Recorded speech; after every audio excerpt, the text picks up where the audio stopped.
Sorry. And then eliminate. I just find out. Yes, there's a creek and he thinks that that's where can you? Welcome, everybody. Welcome, everyone. We'll go ahead and get started. Yeah. Oh, that's a great. So thank you so much for joining us. Thank you, everyone, for attending the Georgia Trail of Tears General Meeting. Thank you to Tony and Carra Harris for all of the work that you do for the chapter and for presenting the gardens to us and our guests. Tony and Carra are board members of the Georgia Trail President and Vice President. Tony is a citizen of Cherokee Nation, and Tony and Carra also support and volunteer for the Georgia Cherokee Community Alliance. Please help me welcome Tony and Carra. Well, thank you, and I want to thank you for braving the weather. Coming out, I was a little bit concerned when I woke up this morning, but good Cherokees, the weather doesn't stop. It's no bad weather, just bad clothing. Yeah. Well, I want to just give you kind of an overview of the Cherokee Garden and why it's here. It's been how many years, Carra? 8, 9 years. Well, Time flies. And can't hear you. I came to a realization that much of this knowledge about the Cherokees and their relationship to the earth and plants was only one generation away from being lost, because a lot of it was being passed down orally. But if you bring the plants together in an educational garden, then they maintain their cultural and historical significance. And that's the purpose of this garden. This is a unique on the Trail of Tears. It's unique on the Georgia Trail of Tears. It's different than a static display. This is a living history. And all you need to do is come out with your camera and take a picture of the QR code, and it'll tell you everything I've written about every plant. So you can do it on a self-guided basis. This was done in conjunction with a lot of volunteers from Cobb County Master Gardeners. We have anywhere from 12 to 15 master gardeners that work in the garden every week. And I think each of them have bought into the idea and the concept that history is worth maintaining. And we have a educational outreach that is pretty unique. We have relationships with different universities. We have Emory University that has come out several times. The professors have brought their classes out in PhD programs for studies of the plants. Really, in fact, we've got another group coming out next month. The University of Georgia, the Kennesaw State University, and we have a relationship with the state as well. We had about how many years ago was it that we had well, it was right before COVID hit. I got a call from a lady with the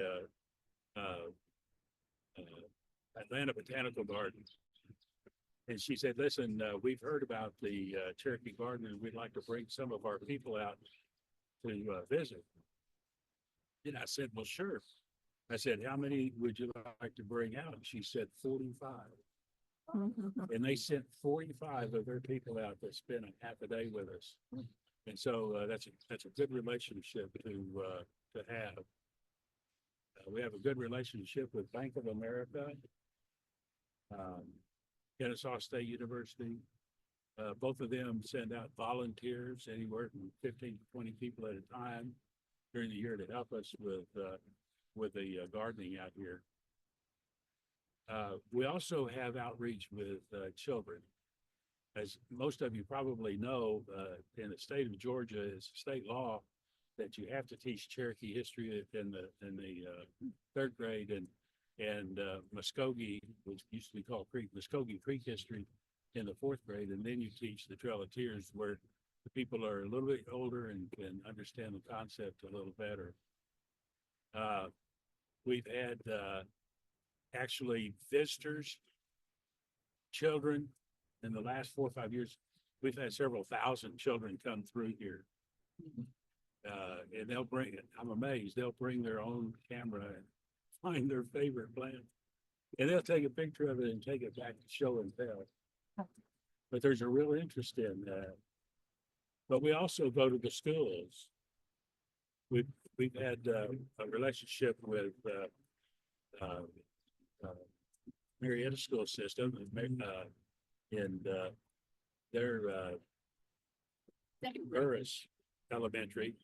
We actually went to their school one time, and they had the entire school. Everybody was in the cafeteria except the school secretary and the janitors. We had over 800 people there that we made a presentation to, and so that was satisfying as well. We have I have in conjunction with the garden, I have a website. It's called mycherokeegarden.com. And I talk about all the plants, how the Cherokees used them. And I was pretty naive when I first started about how far things went when you put them on the internet, but I found out real quick. One of the first postings I made was of Jerusalem artichoke, which is sunchoke. And about an hour later, because I use WordPress, people can communicate back. And about an hour later, I get a response from a lady in Hanoi, Vietnam, a chef who was interested in other plants they use for food. Another lady in Montreal, a veterinarian, was interested in the medicinal plants. And she practices nothing but plant medicine on animals. Well, the Cherokees did too. The Cherokees had plant medicine for animals, children, women, and men. And so there was a lot of history. And I lost my train of thought. But what I wanted to say was we're also working, this is very preliminary, on an initial basis. I have contacts with a university in India. And it's located just a few miles south of the Chinese border in a predominantly English-speaking province. And so I'm really interested in developing that relationship as well. Let me say this. There's not a people on the face of the earth. I don't care where you're from, what continent you live on, what tribe you're from. Back in history, somewhere back in history, everyone related to plants, and they used them for survival.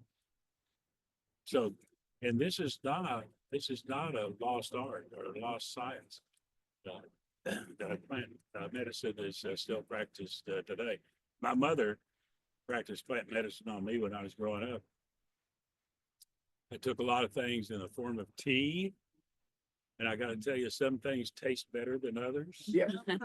But you never said no. And somebody asked me if I had any ill effects, and I said nothing other than stunning my growth. So this garden also shares a history with what I call the Europeans. We shared a history together before the Trail of Tears. The Cherokees shared their knowledge, their medicinal knowledge of plants with the Europeans. And so it was something that was inbred, and I don't think you can understand the history and culture of the Cherokees without understanding their relationship to earth and plant. right. Now, one of the things, this is my feeling, one of the many traumatic things about the Trail of Tears was that the Cherokees believed that the Creator gave them their land. It was their responsibility to take care of it, and maintain it.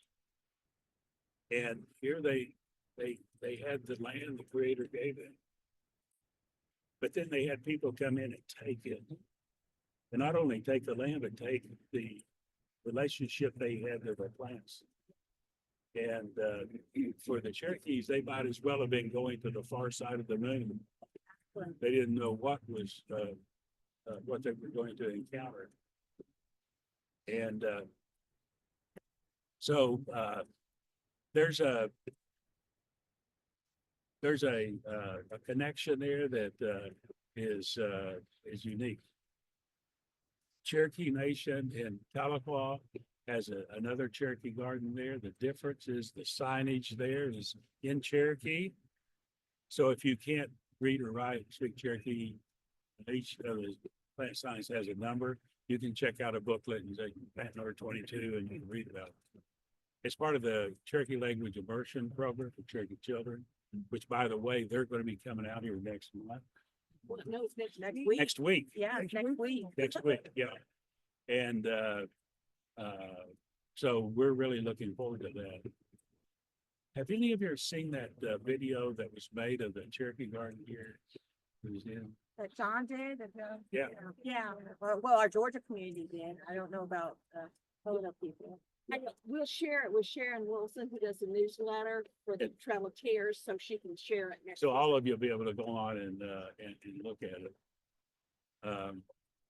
So what do we have? We have a living history. We have a lot of people with a lot of interest. Other organizations that we've interacted with is the Center for Disease Control. As a matter of fact, we even have a volunteer that, after visiting who volunteers out here now. The EPA, Environmental Protection Agency, the Forest Service, all of them. The EPA, I actually went downtown to speak to them, and I thought I was just speaking to some local managers. And it was in the federal building downtown. And I got down there and there was 250 of them. They were all of their key managers on a national basis. So we had a real good relationship there. Now, we're going to cover just a few things. When you go through the garden a little later, you'll notice that everything behind the split rail fencing are from seeds that we got from the Cherokee Nation. They're heirloom seeds. You can't go out and just buy them. And it's a demonstration, and we raise those to produce seeds to help Cherokees, if they have land to plant them, to do that. We also help interested elementary schools who are really into it on a regular basis, like Soap Creek, we're out there every year, to plant a Cherokee garden. And I tell them, I say, you plant these vegetables, they'll come ripe in the summer. Doesn't matter, we'll come back and take care of them. They're really into it.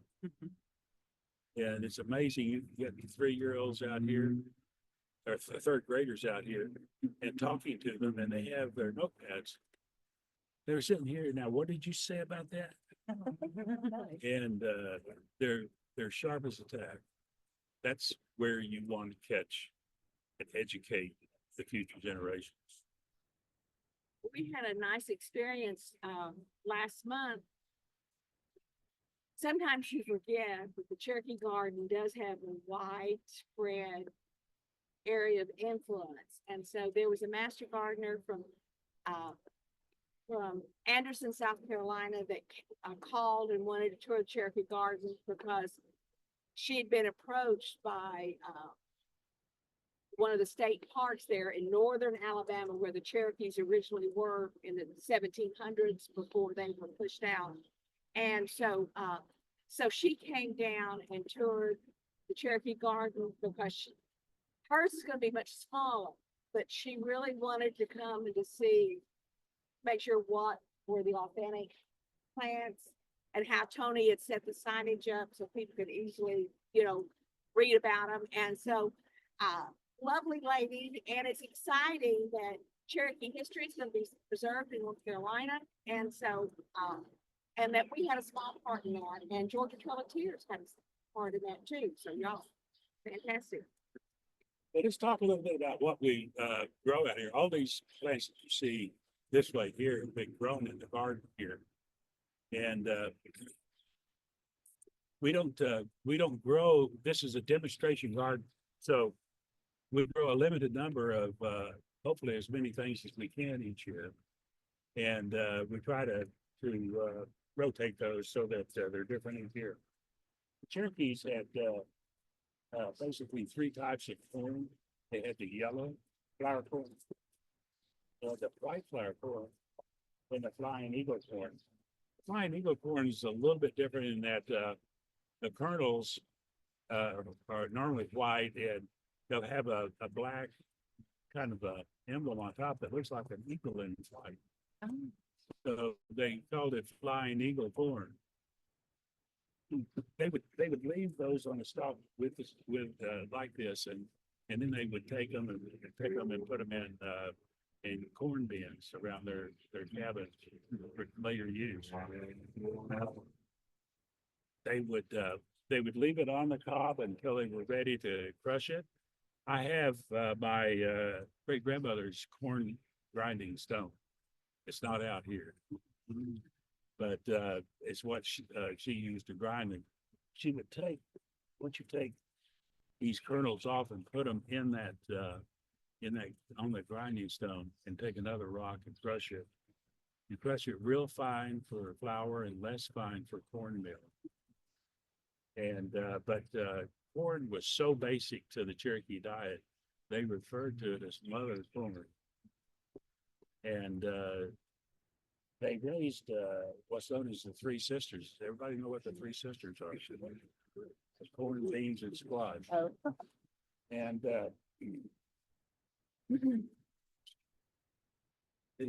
my father would do this in Oklahoma when I was growing up. When he'd plant the corn, and when it got about this tall, he'd go along the base of the corn and he'd plant beans, such as the Cherokees beans. And the Cherokees learned that corn and beans have a symbiotic relationship. The corn provided a trellis for the beans to grow up on to get the sunlight so they can produce more beans. But the beans are one of the few plants that produce more fertilizer than they use. And that extra fertilizer was nitrogen. And what is corn like? Nitrogen. So they had that symbiotic relationship. And then, of course, they would that squash. This is a candy roaster squash. Yep. It's large. And Very heavy. and I prefer it over butternut squash. I think it's tastier. But that is what it looks like, and it gets even bigger than that. I've seen them, real large. What's so fantastic about this squash was picked in August, and it's still viable. Oh, wow.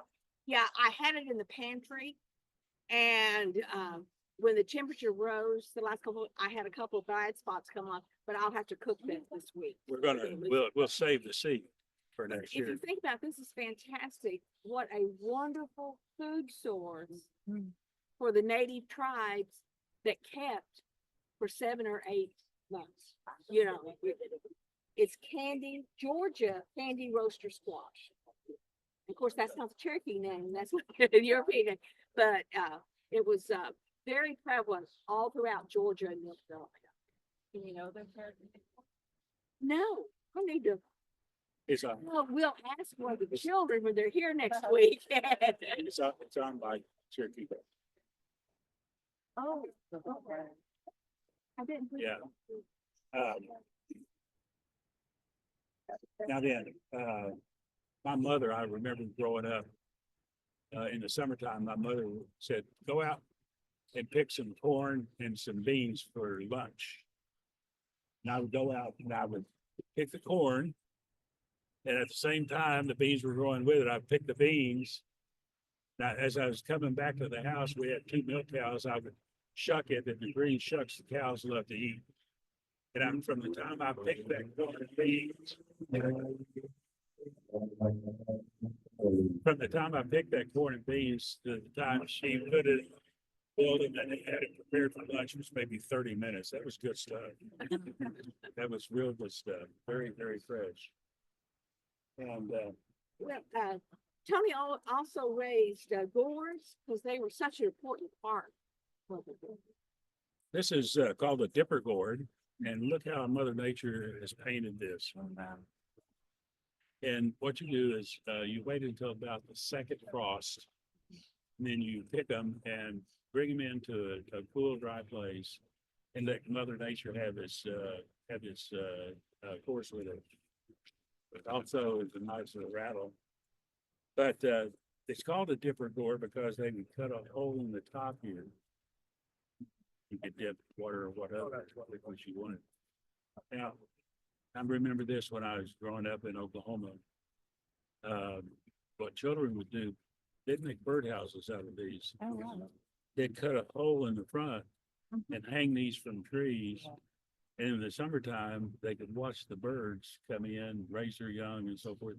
They didn't have TV or the internet or computers. That was part of their entertainment was to watch, but they would also use this then as birdhouses. And you know, to show that how times have changed, second graders don't even know what the term dipper is today because it's not a part of their culture. You know, basketball. Now, they also raised the basket gourd. Now, these can get real large. And this basket gourd, what they would do is they would cut the top out like this little hat, take that out, and they would use this to store next year's vegetable seeds because they kept them dry and the same temperature and humidity, and they stored real well in these.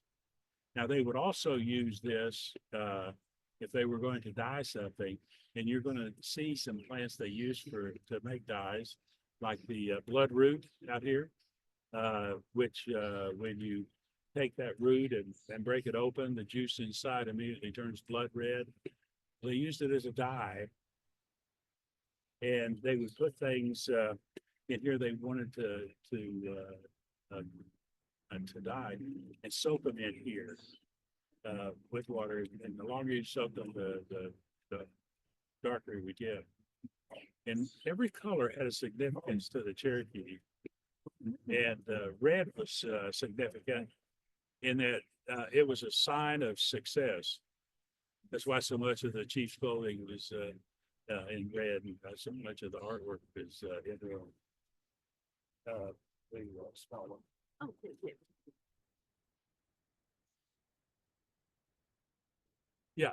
I can answer her question. You call that kayatagua? Yeah.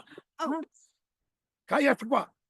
It's squash. They also raised jewelry gourd, and this is as large as this gets.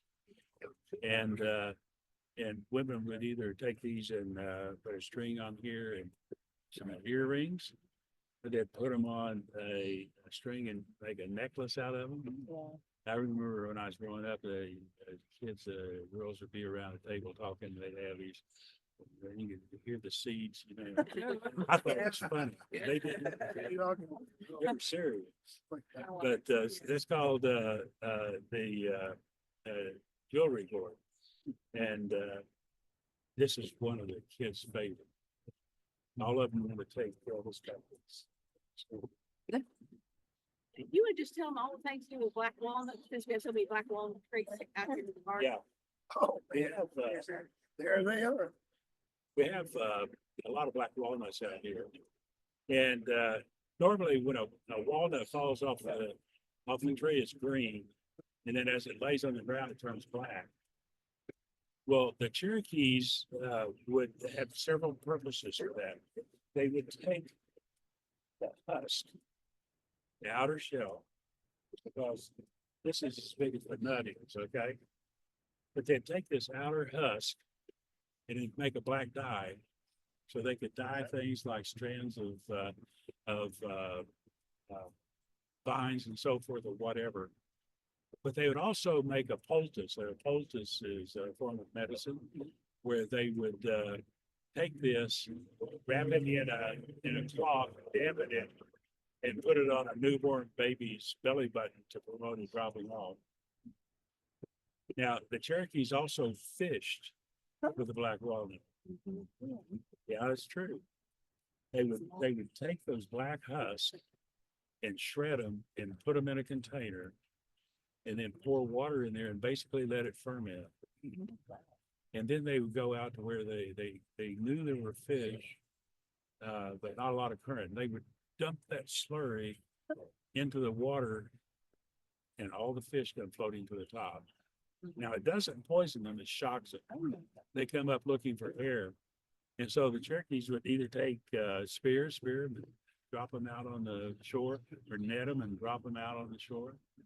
But the Cherokees never wasted anything. What they didn't eat that day, they took back to their smokehouses for future use. A certain chemical in the husk of the black walnut that stops oxygen respiration. Yeah, Oxygen transfer. yeah. So it basically like starves out their gills. And you can also do the same thing with the roots of the buckeye. Chop them up, put them in a burlap sack, sink it, and the fish go floating to the top. Now then, both of those are highly illegal, Yeah, I was not gonna say that, yeah. Yes, they are. even on the Cherokee Reservation. Yeah, It's- white man. it's called harvesting. No. Yeah. And it doesn't matter what kind of fish are down there, they're gonna come up. And so I have been tempted to do a scientific experiment, and she's talked me out of it. I'm not gonna come bill you out. Oh, school children love this. Anybody have an idea what this is? Well,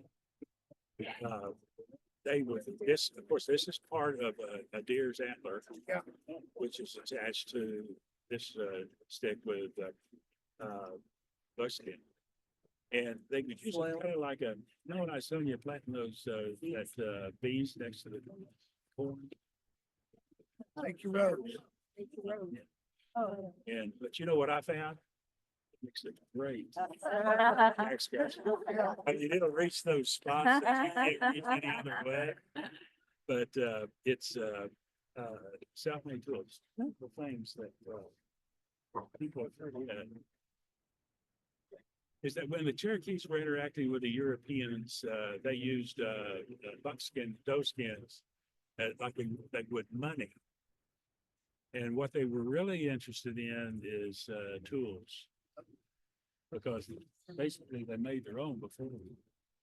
But if they could find tools, especially if they were metal in them, that was a bonanza.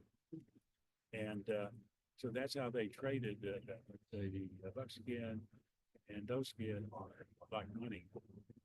And of course, the children like to feel those. And I tell them, I said, you know, is the male deer. That's what they would make the moccasins out of. It's heavier, and the doe skin is lighter, and they'd make clothing out of it. Let me have that. Now, the Cherokees made their own musical instruments, and of course, it didn't matter if you were in a stomp dance. Sometimes you might go to midnight, sometimes all night. But this is a flute made by Cherokees from River King. And they take a section and take those old partitions out, drill holes in it. Now, I'm not a flute player, but I just wanted to let you hear what it sounds like, okay?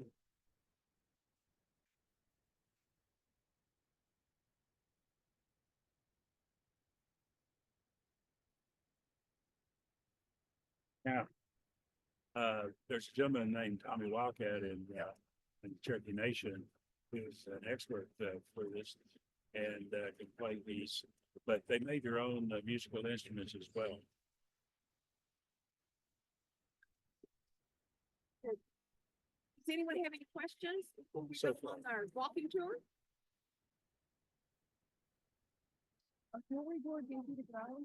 Yes, and you have a lot of them. If you have a nice vine, you'll get a lot of Cherokee. Now I really want to make like little earrings. Yeah. About how many of the candy roasted squash and the dipper gourds, about how many will a vine produce in a season? It all depends on how how they're taken care of. You got to realize that both the gourds and the squash, they send out runners, long runners. Yeah. And so you're better off if you can plant them next to a fence or whatever that they can grow on, because once these fruits get large, they really will, if they're laying on the ground, they tend to want to collect a disease or whatever. So a lot of people will hold them up with, you've seen those bags of onions come in sometimes in the store. That's just a mesh. Uh-huh. You can save those and put those squash in there and then tie them to like a trellis or whatever and take that weight off the vine. Yeah, I was gonna say it would break. Yeah. But now, if we aren't able to use a trellis, because we're in charge of our garden at New Echota. Can we put cardboard underneath, like how watermelon? Because they have specific rules that we have to maintain because of it being New Echota. You could Yeah. do hay or cardboard would work fine and keep it up off the ground. And then, yeah, because if they were real young and you get a lot of rain, then, you don't want the rock moisture to seep yeah. through and then spoil the fruit. But yeah, and the more sun you get, the happier they are. We don't get quite enough sun in our garden to really get the big ones, but, We have, I think we might, if the deer will leave us alone. Yeah. yeah. Never happened. Forget that Yeah. part. Well, we're lucky out here as far as the deer are concerned because we have a lot of people that walk their dogs and they mark the area. And so the deer kind of get to stay back in the woods more. And for those who have a real problem, I saw something the other day that was interesting. You've seen these cameras that are put out in the woods to take pictures of animals. Yeah, So, got some. well, it's the same concept. The only thing is when the deer comes by, it doesn't take a picture. It sets off like a big firecracker. And once a deer is scared 2 or 3 times, they don't. So they remember. your neighbors may not like it. No, you're far enough in the country where it doesn't, Get over it. it won't matter out there. Yeah. So, anybody else questions? Where'd you grow up in the nation? I grew up in Muskogee. Let's go. Okay. Yeah, and my father and my grandfather and uncle were on the Dawes Rolls. My grandfather was Dennis Bushyhead Harris, Okay. and he and my father were allotted. Wow. He and my father were allotted land east of Muskogee along the Arkansas River and what's called Gooseneck Bend. Okay. And he started farming that when he was 16 because you were considered an adult at 16 back then. And I remember my mother telling me they built a log cabin there, and I remember my mother telling me what it was like. They lived in that log cabin until 1930 before moving into Muskogee. And so that was coal oil lamps, fireplaces, and so forth. And so we have a Harris Cemetery out there as well. And just when we moved here, it immediately felt at home. Yeah. And I did a little bit, just a little aside. I did a little study on my family side, and my great grandfather, Charles Harris, was married to a lady by the name of Susanna Collins, and she was a daughter of Sue McCoy, a full-blooded Cherokee Indian, a landholder, quite influential at the time. And this is all documented in the 1835 federal census. They had over 100 acres under cultivation along the Chattahoochee, which is a lot. Yeah. They had 10 homes on there, which would have been log cabins. It showed they had 50 apple trees and over 100 peach trees. Well, And it showed how many bushels of corn and beans, squash they raised, how much they kept for themselves, how much they raised for seed for next year, and how much they sold. Because it was on the Hightower Trail, they sold a lot of the fruit and produce the people traveling through. But it also showed that she owned a ferry called the Collins Ferry. oh, And Georgia passed a law in the early 1830s that Cherokees could not own property in Georgia. And so she was forced to sell it. And I've even got an article and a picture of the guy. She was forced to sell it to a man by the name of McGinnis. We did, yeah. And it operated as Ferry. Collins Ferry for a while, and then Collins McGinnis Ferry, and then just McGinnis Ferry. And it's located about a half a mile south of where the interstate bridge goes across the Chattahoochee today. It's on national park land, both sides. Ironically, it operated through 1907, which was the same year Oklahoma became a state. But she hired an attorney by the name of Rogers to fight it. Unfortunately, she lost. But come to find out, that was the great-great-grandfather of Will Rogers. Oh, wow. And so there's a lot of history there. He had two brothers, my great-great-uncles, William Harris and Ransom Bird Harris. One had 35 acres and one 37 acres on Vickery Creek, which is a little further south of the Chattahoochee. And, both of those are part of the Chattahoochee Nature Center today. So we got a living garden here, and one that we designed in such a way that it for self-guided those with tours. And if you'll notice, the trailhead is on the other side of the garden.